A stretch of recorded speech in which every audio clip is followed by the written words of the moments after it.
as gelowiges op hulle eie wegleef van hulle wat nie die Here ken nie, hoe moet hierdie mense ooit Christus as hulle Here kan vind?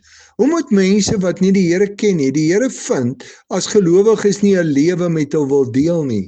In Romeine 12 vers 2 word gesê dat gelowiges nie soos die sondige wêreld moet word nie.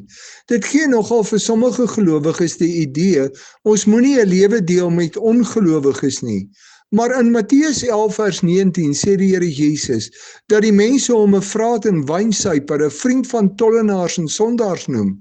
Ons moet Christus volg en dus in hierdie wêreld saam met almal leef, maar dit beteken nie dat ons soos die sondige wêreld moet word nie.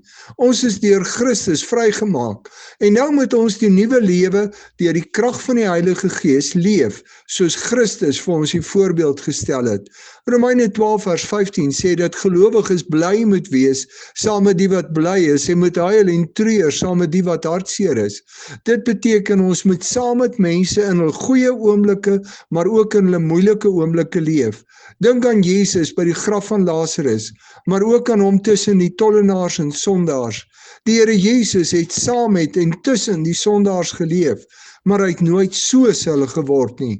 Ons moet sy voorbeeld volg en ook saam met sondige mense leef, maar nooit soos hulle word nie.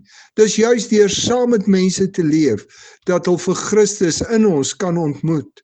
Kan die Here deur jou daaglikse lewe, deur jou bly wees en jou huil saam met mense, vir hulle Christus wys.